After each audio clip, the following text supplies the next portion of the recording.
यदि हमारे द्वारा दिखाए गए वीडियो पसंद आए तो लाइक सब्सक्राइब जरूर। राइमिंग हो जाए, थोड़ा गा ले आदमी, है जी। जैसे lunch bunch crunch munch, Ronald McDonald, fire wire, snub hub, 7-Eleven, shake and bake, ding dong, ये क्या है, थोड़े राइमिंग है। 15वीं स्ट्रैटेजी क्या है कि आप देखिए, चेक करिए कि नाम क्रिएट कैसे किए गए हैं। ये कंसीडरेशन है आपके लिए। जाकर के चेक करिए बाकी ब्रांड्स के नाम कैसे रखे। नाइकी ने नाम कैसे रखा, जो ग्रीस की गॉडेस थी विक्ट्री, उसके ऊपर रखा है नाइकी नाम। कोका कोला क्या है, कोका लीव्स, कोला बेरीज, इन दोनों को जोड़ा तो कोका कोला बन गया। पेप्सी क्या है, पेप्सिन नाम का एक डाइजेस्टिव हुआ करता था, पेप्सिन, जिससे आदमी का भोजन पच जाए, उससे नाम आया था पेप्सी। अमेजॉन दुनिया की सबसे बड़ी नदी का आया था। नोकिया जो सिटी है फिनलैंड के अंदर, जहां से नोकिया कंपनी चालू हुई, वो शहर का नाम था। वोडाफोन, इसमें क्या है जी, वीओ मतलब वॉइस, फोन पे बात करो। डीए मतलब डेटा, इंटरनेट यूज करो। फोन मतलब टेलीफोन, तो आ गया वोडाफोन। ऐसे ही फोक्स वैगन जर्मन वर्ड है, इसका मतलब है पीपल्स कार। फोक्स मतलब लोग, वैगन मतलब गाड़ी। माइक्रोसॉफ्ट मतलब माइक्रो कंप्यूटर और सॉफ्टवेयर को जोड़ दिया है, इसी से बन गया माइक्रोसॉफ्ट। नीविया क्या है, इसका मतलब होता है स्नो वाइट, तो क्योंकि व्हाइट कलर की होती है नीविया क्रीम। 16वीं स्ट्रैटेजी है, गलती से भी ऐसा ना हो कि आपकी भाषा में नाम का मतलब कुछ और जहां पे आप माल बेचने जा रहे हैं उस देश में,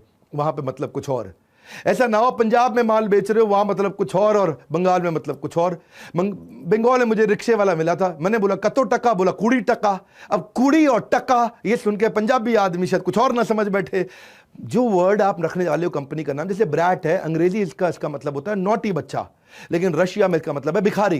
जैसे फाट है, फाट मतलब पीछे से गैस छोड़ते हो आप, पासिंग गैस अंग्रेजी में, लेकिन डेनमार्क में इसका मतलब है मूविंग ऑब्जेक्ट। जैसे गिफ्ट का मतलब क्या होता है, प्रेजेंट, उपहार कोई दे रहे हो, लेकिन जर्मनी में गिफ्ट का मतलब होता है पॉइजन। क्रैप मतलब रबिश, बेकार आइटम है, क्रैप आइटम। रोमानिया में क्रैप का मतलब होता है फिश सैंडविच, वो लोग क्रैप ही खाते हैं खाली।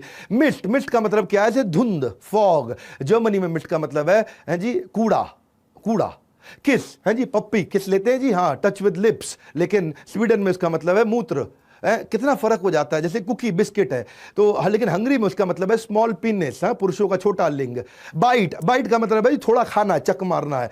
फ्रांस में इसका मतलब है पीनेस, पुरुषों का बड़ा लिंग। और कठोर लग रहा होगा, मैं क्षमा चाहता हूं, पर आपको समझाना भी जरूरी था। रबड़, इंडिया में रबड़ का मतलब क्या होता है, इरेजर, जिससे मिटाते हैं जी कोई पेंसिल से लिखी हुई चीज हो, लेकिन यूएस यूरोप में रबड़ का मतलब होता है कॉन्डम। सालसा वो डिप होता है जिसमें खाते हैं, जापान में उसको डायरिया बोलते हैं, किसी को लूज मोशन हो गए हो। पीच है जी फ्रूट है, लेकिन टर्की में इसको क्या बोलते हैं, एक ऐसा बच्चा जो पति पत्नी का ना हो, किसी और से हो, ऐसा बच्चा, इलेजिटिमेट चाइल्ड। ऐसे ही आप देखते हैं कि प्रिजर्वेटिव का मतलब है कि कोई चीज जो खाने को खराब ना करती हो, लेकिन फ्रांस में इसका मतलब है कॉन्डम। ब्रा यहां पे तो मतलब महिलाओं का वस्त्र है, स्वीडन में इसका मतलब है जी वेरी गुड।